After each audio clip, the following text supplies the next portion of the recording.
Before Steve Dunn gives you the overall of the conference, I'd like to open it up with a little prayer, the Our Father. But this is the Our Father taken from the Maori people of New Zealand, and this is how they have translated our traditional prayer into their own cosmological thought. So if you just kind of close your eyes and put yourself in the universe. Eternal Spirit, Earth Maker, Pain Bearer, Life Giver, Source of all that is and that will be, Father and Mother of us all, loving God in whom is heaven. The hallowing of your name echo through the universe. The way of your justice be followed by the peoples of the world. Your heavenly will be done by all created beings, and your commonwealth of peace and freedom sustain our hope and come on earth. With the bread we need for today, feed us. In the hurts we absorb from one another, forgive us. In times of temptation and test, strengthen us. From the trials too great to endure, spare us. And from the grip of all that is evil, free us. For you reign in the glory of the power that is love, now and forever. Amen.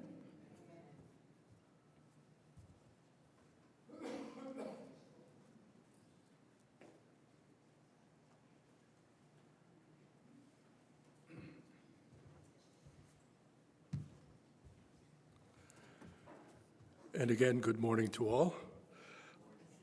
I would like to give you a quick overview of where we're going today. It's a short day, but it has lots of content and I think lots of things to enjoy. So if you want to take a look quickly at the program itself, it might help. The topic, of course, is bringing together the Pope's encyclical Laudato Si and the wisdom of Thomas Berry. As Passionists, we're very proud of Thomas's contribution to ecological thinking as well as spiritual depth. And we feel that that has been picked up and delivered in its own way by the Pope, and very successfully. So we have two main speakers who are very proficient in both of those topics, Mary Evelyn and John. You'll see how proficient as they begin to talk. They are going to be responded to by three different panels of two, and that picks up on three topics. One is education, both religious and secular. The other is intercultural life, particularly in a parish, but can be anywhere. And then the third is, the accent is on youth. So those three kind of themes by way of response. Obviously, there are more ways to respond than that, but that might get us well in train for understanding the input of Mary Evelyn and John. And then finally, in the afternoon, a workshop, 3 workshops. So each of those 3 dimensions offers an opportunity for you to give your own response in a small context of a workshop.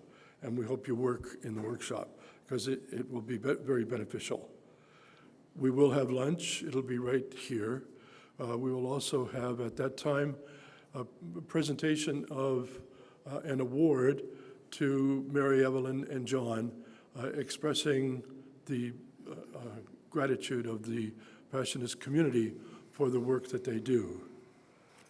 And then finally, at the end of the day, we'll have some music from some of the talented young people in the school, and also a reception.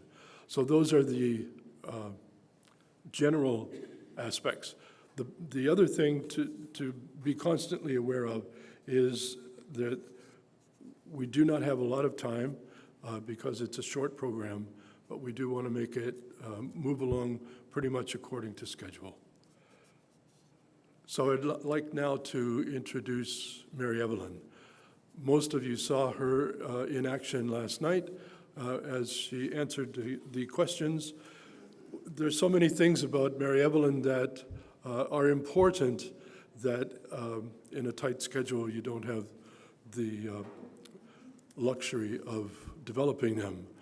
But it's important to remember that she's been a part of the wide response to climate change, even participating very early, right from the beginning, in the process, for example, of the Earth Charter. And as a scholar, her own investment in Asian understanding and Asian religion made her very compatible with Thomas Berry's vast approach to Asian religion as well.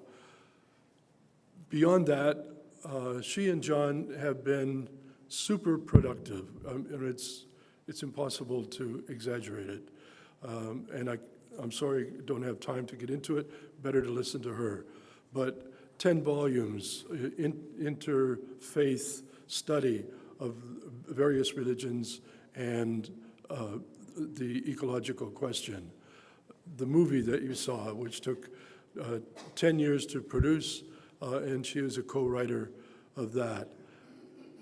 One thing that makes her very close to Thomas Berry, I think, is that from the beginning of Thomas's publishing career, he used to put out those little blue mimeograph things that some of you might remember. But to move him into print, she was very instrumental in that and remained close by him as he progressively published more. And that we are the beneficiary of, because without that, we'd still be plowing through those little blue books, and that wouldn't be too much fun. So please welcome with me Mary Evelyn Tucker.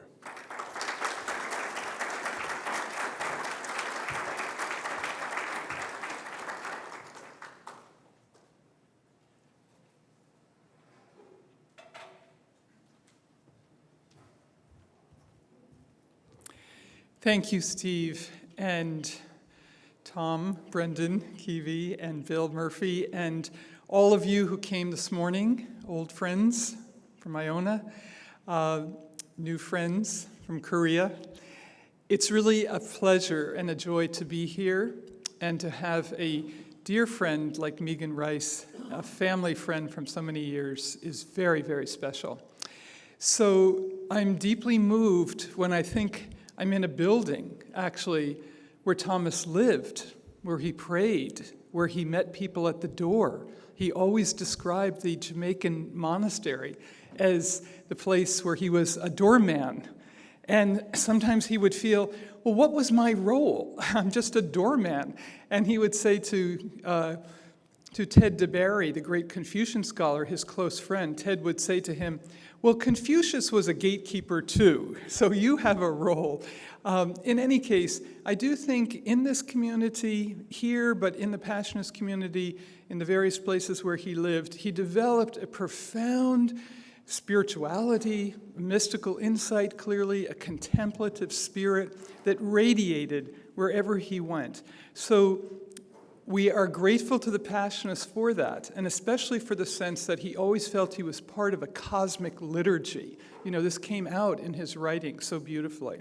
So, having said that, we're celebrating the Passionist who nurtured Thomas for so many years. So, let's begin with an applause for the Passionists and Thomas.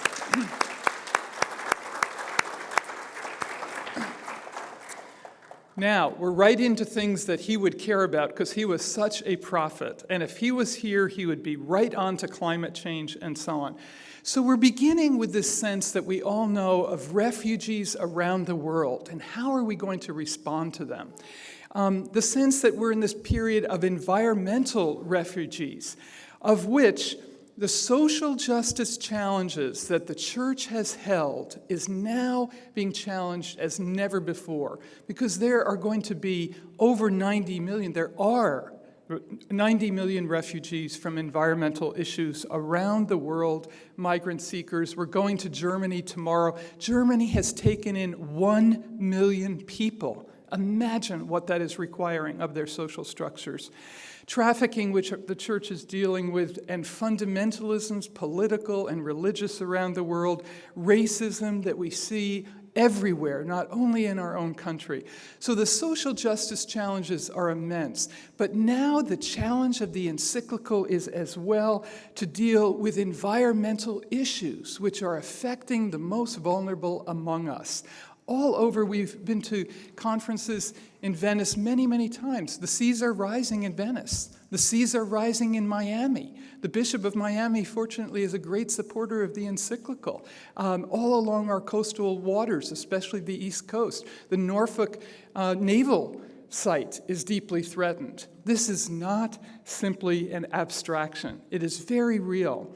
The oceans, we've just gotten word this week from the World Congress of Environment, how terrifically acidified they are and what that means for coral, for fish, etc. The toxicity of water, of soil, of land around the world. Flint, Michigan is simply one small indication. If you could see China, India, that many of you have traveled, broadly speaking, this is a global issue now. What is going to be the response of the religious communities? The loss of biodiversity, which the Pope mentions, is stunning. We are in a period of extinction called the Sixth Extinction Period. The Pope's encyclical mentions right at the beginning the importance of all the species of life. This broadening of the fabric of life is what we are called to. So Thomas, as we know, said, we have ethics for homicide and suicide and genocide, but not for biocide or ecocide. These are powerful words, and people are quoting Thomas now with this kind of phrase. We need to expand our ethics beyond the human. It is imperative, and we need to do it with the urgency that's required. This magnificent phrase that the universe is a communion of subjects, not a collection of objects. Subjectivity is the Christic within all life, the fabric of a divine milieu. This is the beauty of something that's divinized, the whole universe. That is what Thomas was drawing us to. It's a magnificent vision in the midst of tremendous challenges. It gives us hope, this Teilhardian vision, this Thomas vision. So what are we doing then to leverage moral transformation? We have clearly secular environmental ethics, the land ethic of Aldo Leopold. This is what the environmentalists have been doing for a long time. We need to join them with the force of moral power that's equivalent to the civil rights movement in this country when everything changed, when we said this is a moral issue. When we are able to say with conviction and with information, this is a moral issue, we have faith that things can change. So that's what the world's religions and their ecological dimensions are beginning to contribute. The encyclical is a watershed, an absolute watershed. In our lifetime, I think it's the most magnificent document in many ways that we have to make this transition. And certainly Journey of the Universe, the story of where we've come from, is another contribution to this transformation. So the promise of the religions, the encyclical welcomes religious dialogue. The Pope's not just speaking to Catholics, he's speaking to everyone around the world. And the scientists know. We're going to Potsdam tomorrow for a conference that's in the Science Institute for Climate Change. The scientists are welcoming this perspective. The leader of that institute, Hans Schulneuberger, was very close to the formation of the encyclical and so on. So the scientists want this, you see. We're not being left on the margins. So we've got large numbers of people, we've got moral transformation to bring to bear. And what we've been trying to do is help create a field in academia and a force in the larger society for these changes. So just briefly, at Harvard, and I think this was the universe opening. It honestly had nothing to do with us, but it said, when we were there on sabbatical, let's begin a process of examining Christianity, Judaism, Islam, the Asian religions, and so on. retrieving what are their views of nature. You see, then reevaluating how does that relate to our present circumstances, and reconstructing. Eco-theology has emerged. You can't imagine the number of books and articles that are booming out, and that's very exciting. So we did these books that Steve mentioned. 800 scholars and laity participated in this. It was very, very broad. And we established this forum on religion and ecology at Yale. We're in a secular university. You see, this is unusual. And I keep saying the universe is making its way through this work. And we need your prayers to do it as well. We've got a website with the resources for educators, syllabi, how you teach it. You can sign up on the newsletter and see what's happening in various parts of the world. We have a section on climate change. But here's what we've also been working on for 20 years with Orbis Books, and they were good to help get some books here today. This was a series where we said, of course, we have to bring ecology and justice together because the church has a strong justice component, but the ecology needed to be integrated with it, and that's what the encyclical represents. So we've got Brian Swim's book, we've got Thomas's book, The Christian Future and the Fate of Earth, our book, Worldviews and Ecology, Just Water, the women's issue with Rosemary Ruther, and the issues of Native Americans. But the one in the middle I wanted to highlight, and that's Leonardo Boff, the liberation theologian from Brazil. And he, for years, has been writing what is really integral ecology, and he was immensely influential on the encyclical. And who is he influenced by? Thomas Berry. Because years ago, the liberation theologians had justice in their frame. They didn't have ecology. And Thomas said, you can't free people without the earth, without an earth that's healthy and nourishing. So Leonardo got this message. He got the new story. It's in all of his writings from that time forward. So again, Thomas seeded in so many different areas this and this special synthesis of ecology and justice coming forward. So we've done panels on religion and climate change starting in 2001 at Harvard, of getting the different world religions to weigh in, getting the scientists to come forward and say how this moral issue could help what they're doing.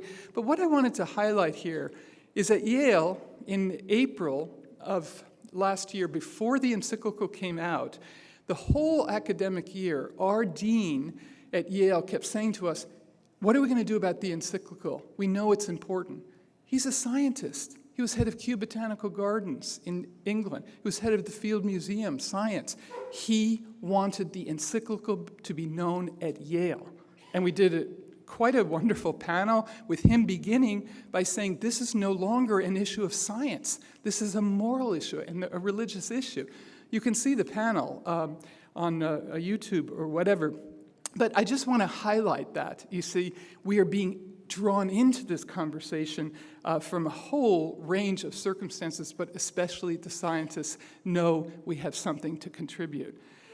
The educational changes that are coming about because of the encyclical are phenomenal.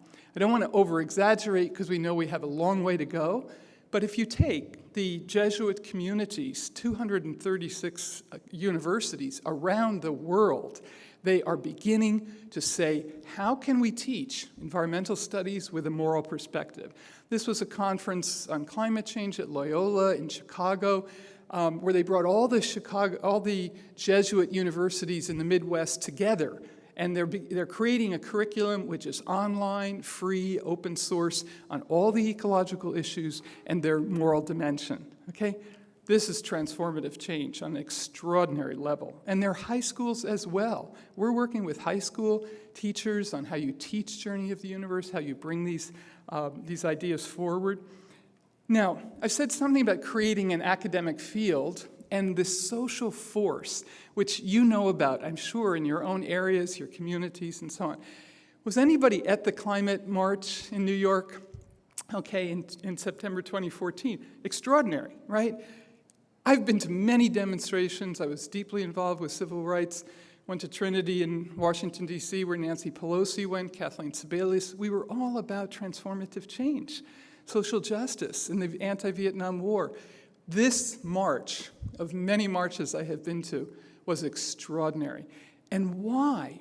The religious communities were well represented. Kathleen Degnan here in the front row has done a lot of work with Green Faith and other groups to begin to mobilize these groups. So this was a watershed of the evidence of the religious and moral presence in New York. Growing this movement, I've just mentioned Green Faith in New Jersey, Faith in Place in Chicago, the Earth Ministry in Seattle. These are tremendous groups that have been at this for 10 and 20 years. We have the Catholic Climate Covenant based in D.C. The Catholic Rural Life Conference in St. Paul is making terrific contributions. So what am I saying? I'm saying we have some resources already on the ground. We have people who've been leading this across our country, in Canada. The Canadian bishops have just put out a new pamphlet, actually a very substantive one on the encyclical. So we have something to work with. We're not starting at ground zero. Interfaith Power and Light, have you heard of this group?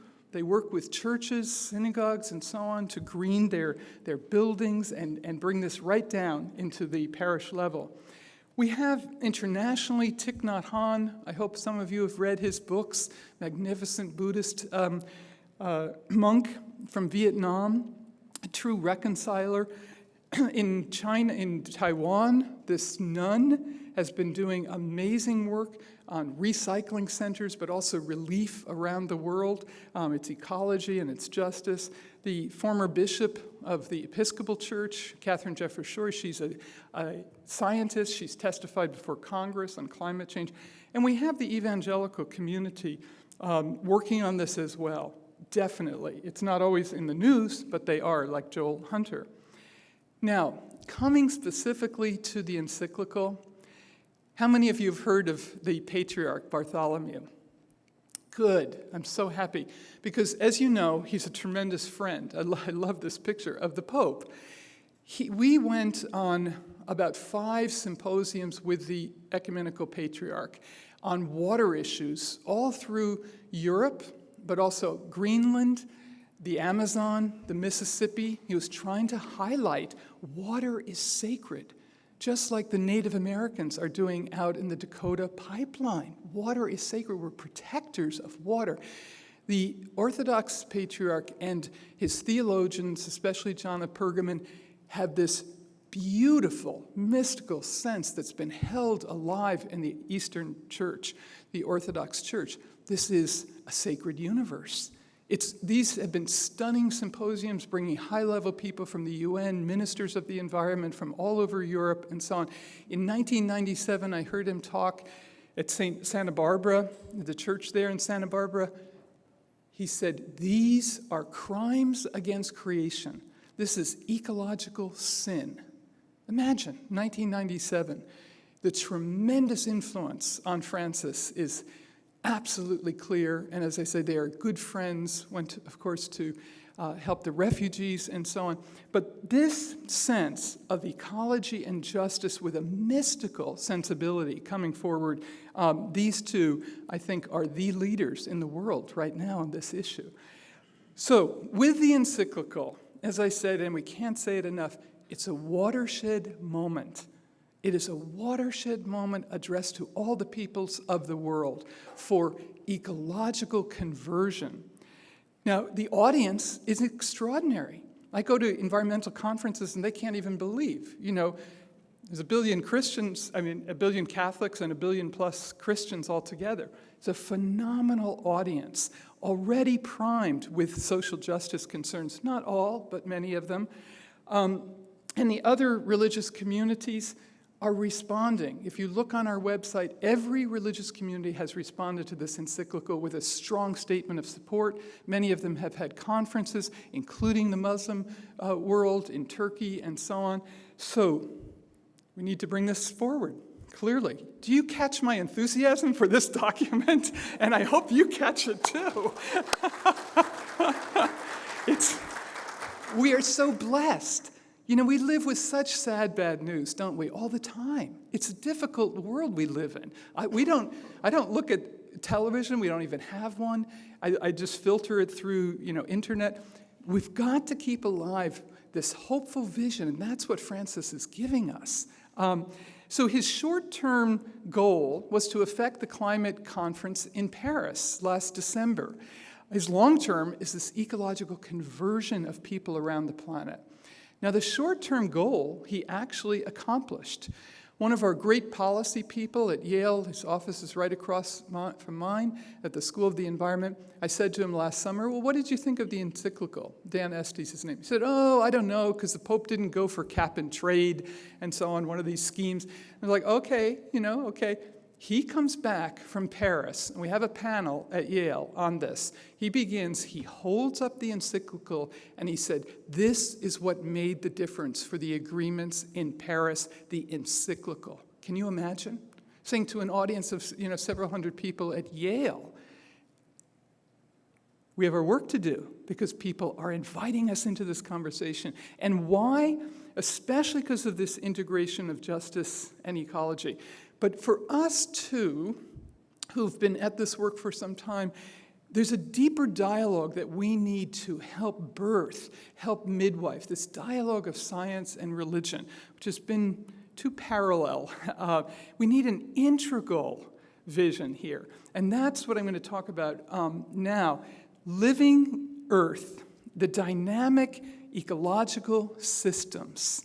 We can see them ecologically, we can see them spiritually and religiously. You see? How do all of our rituals come out of the seasonal cycles of nature?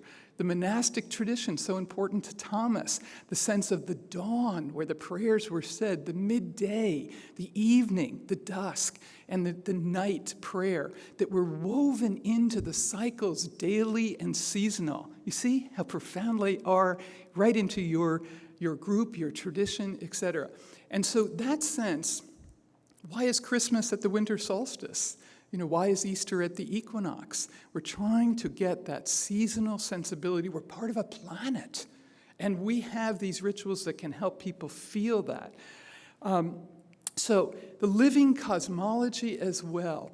We will get to the language that will translate this. I was talking at breakfast about how do we get to a language where this can be understood and experienced by many people.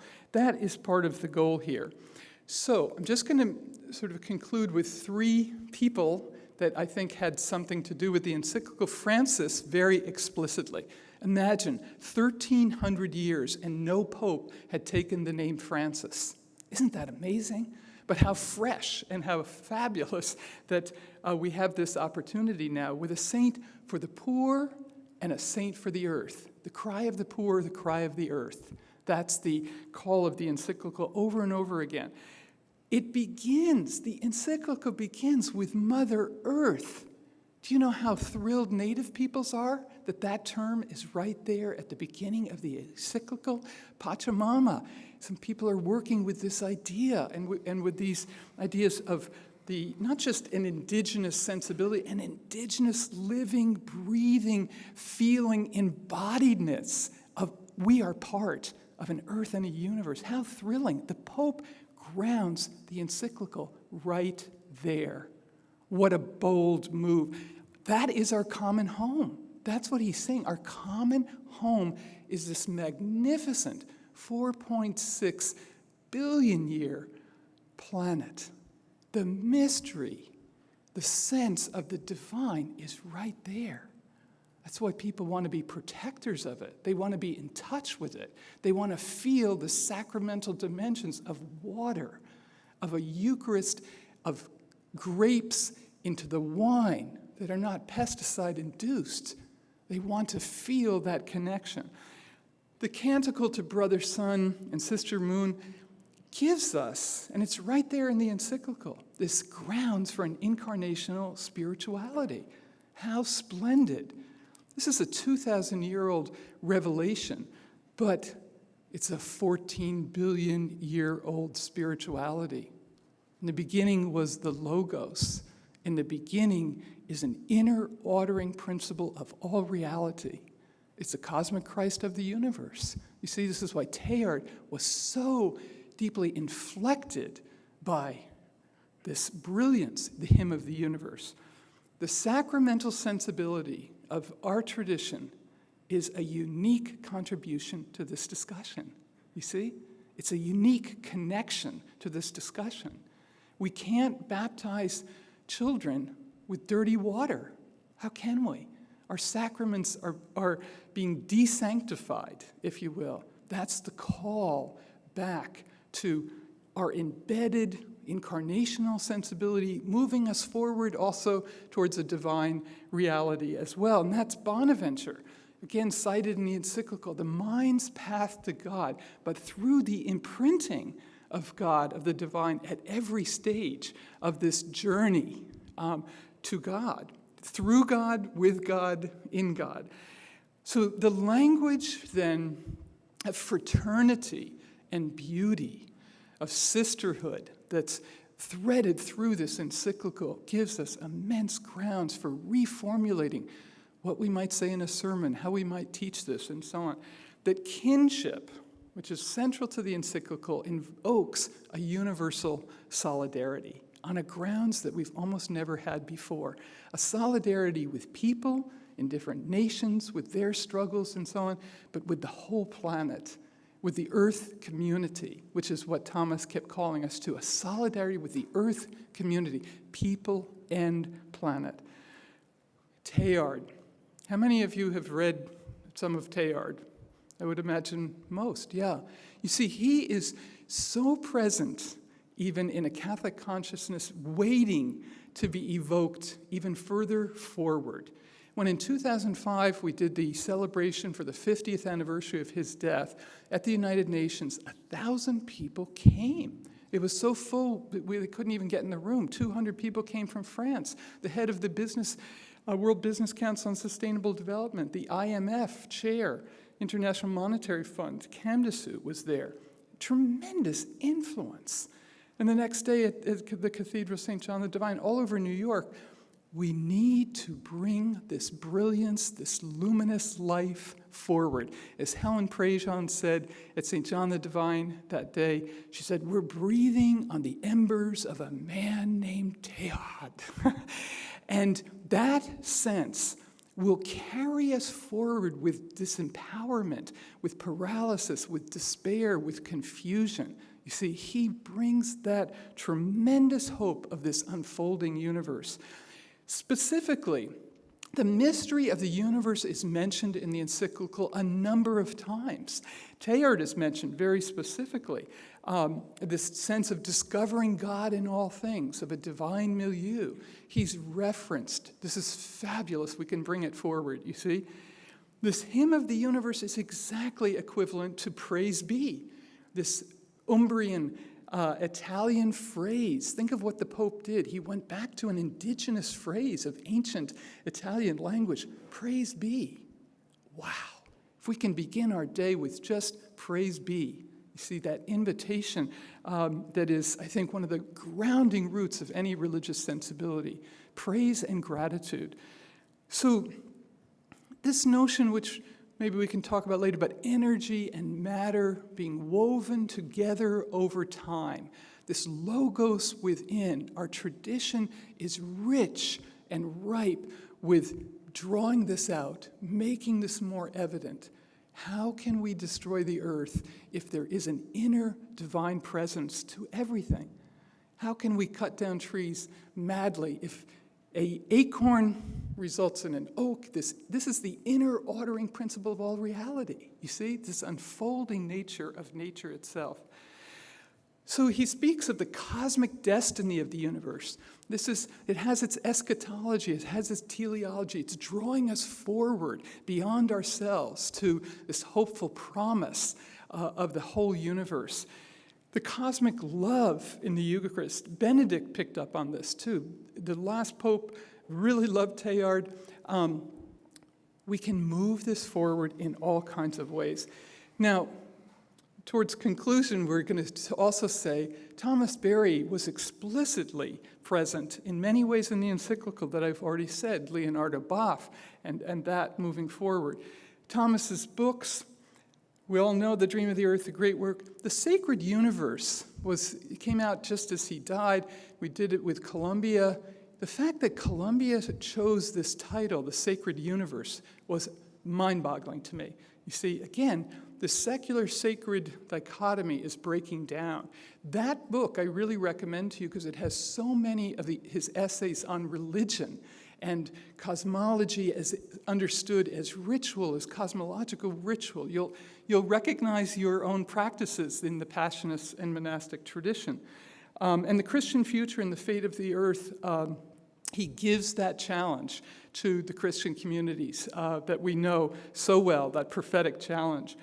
So for living cosmology, then, he's drawing on Thomas Aquinas, which is quoted in the encyclical, one of Thomas Berry's favorite phrases. Thomas Berry took the name of Aquinas as his religious name.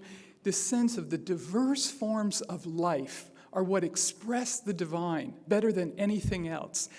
Take a look at it again. That is Thomas over and over again. And the fact that he's quoted through Thomas Aquinas, I think is a splendid sign. This new story in 78, to Journey of the Universe, almost 40 years later, it's a short period of time for human evolution, but it has a generative possibility. This universe is a communion of subjects, not a collection of objects. So many people quote that way outside Christian communities. They get this subjectivity, this incarnational feeling.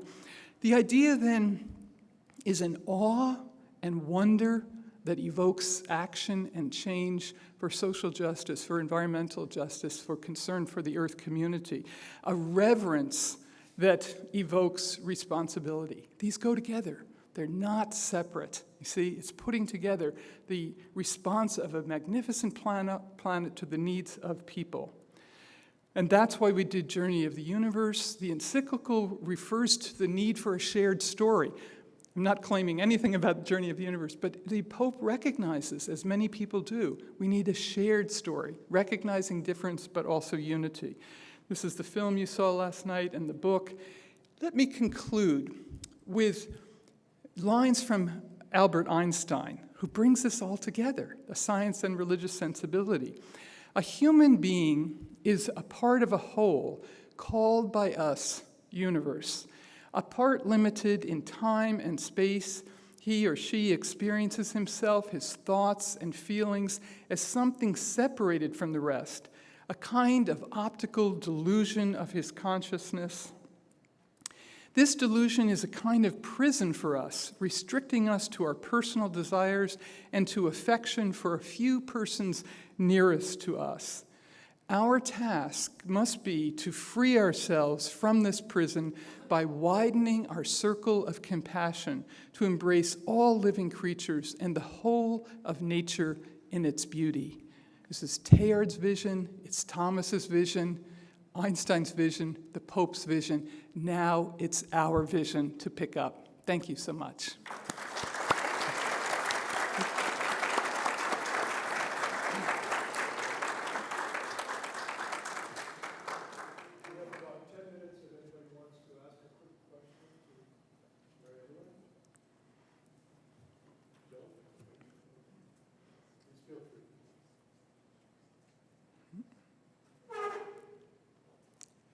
Yes. Would you say a bit more about the shared character of this story, this shared story that you've been talking about? How is it shared across so much difference? Okay, that's a wonderful, challenging, good question. The shared story. So we're in this period where we're appreciating, I think, the diversity of different cultures and religions. We're being called to this deep interreligious dialogue, into a sense of brotherhood and kinship with people around the planet. And this is what the Pope does in the encyclical, especially by highlighting the presence of the Patriarch's chief theologian. At the launch of the encyclical, there was John of Pergamon, theologian from the Orthodox Church. There was Hans Schulneuberger, the head of this Potsdam Institute that we're going to, representing dialogue with science. And there was Cardinal Turkson, representing the Justice and Peace Council. So this sense of difference with both other religions, with other disciplines like science, Turkson being himself, of course, from Ghana, from Africa, right there at the heart of the launch of this encyclical is a partial answer to this question. We need interreligious understanding, interdisciplinary understanding, interracial understanding, and so on. And this call for justice and peace and the integrity of creation is so central. It's saying respecting differences, but realizing we have evolved from, been birthed out of Earth systems that have taken billions of years to bring forth human life. We are only 150,000 years as Homo sapiens, still in search of our last name, sapiens. We are meaning-making, symbol-making, seeking animals in this huge universe. All of our religious bases are symbols for meaning-making within an unfolding universe. And there's no question that every religion has tried to provide its integrating story, its Genesis story, and so on. But now, through the work, the tremendous work of scientists all over the world, from early physics and geology and so on, we have, for the first time, the possibility of telling this story as pearls strung together, a shared story for people all around the planet. So when we show Journey in China with Chinese subtitles or Korea with Korean subtitles, people see themselves in this journey, because we also tried to build in the different world religions and so on. So this delicate balance of respect for difference, but of aspiration for unity, for that which calls us forward, that's certainly the vision of the Pope. It's certainly the hope of Journey of the Universe. And it was certainly Thomas Berry's greatest hope, that we would have a shared story that would give us the energy to go forward. And let me just say one other thing about energy. Teilhard was concerned, having come out of World War II, a stretcher bearer in some of the most vast destruction and tragedy the 20th century ever saw. It's impossible to imagine. He said, even in the front lines, he felt this emerging universe vision in the midst of tremendous tragedy. And then seeing Europe uncertain of its footing between the two world wars and so on, he said, our task is to ignite a human energy of meaning, of purpose, of grounding, of possibility, of hope. Because the existentialists were saying, it's all meaningless. You roll that ball up the hill, it rolls down again. You do it again, it rolls down again. There was no integrating vision of how to go forward. The EU helped to pick some of that up. But Teilhard and Thomas were deeply concerned about activating the human energy, the human spirit, the human drive. That's what the great work is about. That's why it has such an appeal. That's what we all are trying to do as well, activate this new energy. Megan. Just to express what I feel is your purpose in this talk as enthusiasm around, is this talk being recorded? This talk? Yes. Thank you. Yes, in the back. This talk is being recorded, was the question.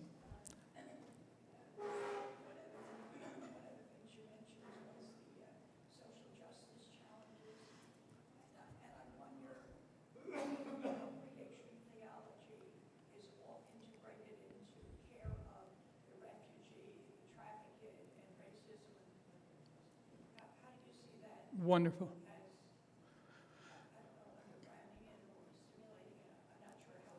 Right. No, that's a great point. The question of creation theology, it's right here in this lineage. You know, I should add another slide, so that's how sympathetic I feel to the question. So creation-centered spirituality, trying to bring forward this vision of the integrity and beauty and complexity of life systems with a justice perspective. Absolutely congenial with what I'm saying. Yeah. Caring for the refugee and the trafficking is pursuing creation theology for the betterment of humanity. Wonderful point. Exactly. And that's what Teilhard would be saying over and over again. How do we get the energy to do that? The refugee relief work, the trafficking work. It's connected to the energy of the universe. So it's relieving the pain and suffering of the earth community. Very, very much so. And as I say, it can't be said enough how we have this sense of social justice and a concern for the poor in the Christian tradition, very robustly, I think.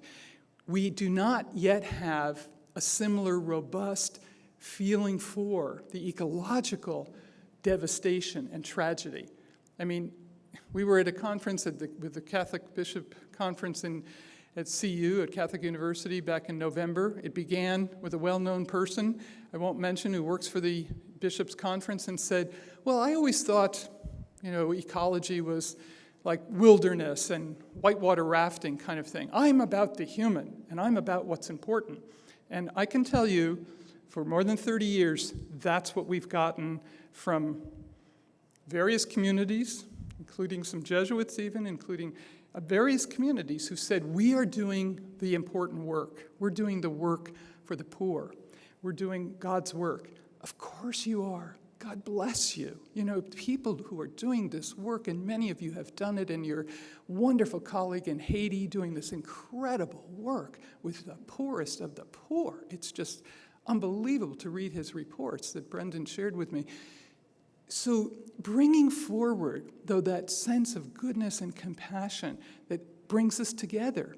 You see, environmental refugees, the refugees from Syria are largely, not exclusively, environmental refugees. This began as a crisis, tremendous drought, which is all through the Middle East. They had to move into the cities. Things began to explode. Sudan is a complete environmental disaster. We were in Iran in April. They've almost lost a lake in the western part. We were in Iran in 2001. The president who held this conference on religion and ecology said, what we care about is the sacredness of the environment through our scriptures because we live in a desert. You see, this is something that can bring us together as people around the world. This urgency of ecology and justice coming together. But it's not just ecology as the study of science, the study of ecosystems. It's the study of ecology as a religious act, as a spiritual contemplative moment. The prayer that Brendan recited is an exemplification of that extraordinary sensibility, isn't it? So again, what's so unique and can be empowering for us in the Christian Catholic community is this sacramental sensibility can be brought forward, even at a parish level. Absolutely. So it's a unique contribution. Yes? I believe in everything you say with my heart. But what about those people who say the end of times is coming? We must give ourselves to the will of God. All these things must pass. Let us do the best by following the gospel in our limited circle of compassion. Yes, accept. What Yeah. do you say to those? Well, for one, not everyone will come into this vision, right? There's fundamentalisms. There's apocalyptic Book of Revelation people across the board. But, I would invite people to think about the apocalypse is happening right now on this planet with the fires in the West, with the flooding in Louisiana, with Sandy, with Katrina, and you name 100,000 people around the planet, places around the planet, the Philippines in that horrific hurricane and so on that the Pope visited because it was so horrific. So I think we bring back the sense And it's a gospel sense, it's a sense from the Psalms, etc., of the beauty of creation is here before us. If we allow it to be devastated, extracted into industries for profit only, not for people, that is not following the gospel. So the gospel has this at its heart. Look at the lilies of the field and so on. It's not going to be easy. I don't want to play down the many oppositions to this vision, but we do our best. We go forward down this road, and that's what the Pope says too at the end. Let us go forward singing. I love that. Let's go forward singing. So it's an imperfect answer to an important question, but we try and gather a language and a prayer life and a ritual life around this vision. People will come. Maybe I'll end with this notion that at the cathedral in New York, the Episcopal Cathedral, St. John the Divine, for over 30 years, this vision has been embedded and embodied. Paul Winter and his Earth Mass, the Feast of St. Francis, first Sunday of every October, several thousand people come. They bring their animals and so on, and they're singing for the praise of all creation. We go regularly to the winter solstice that he does just before Christmas.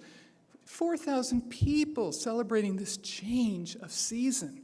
It's extraordinary. You see, so we have rituals that are emerging. We have music. Again, Kathleen Degnan, sitting right here, has an amazing voice in doing this in ritual.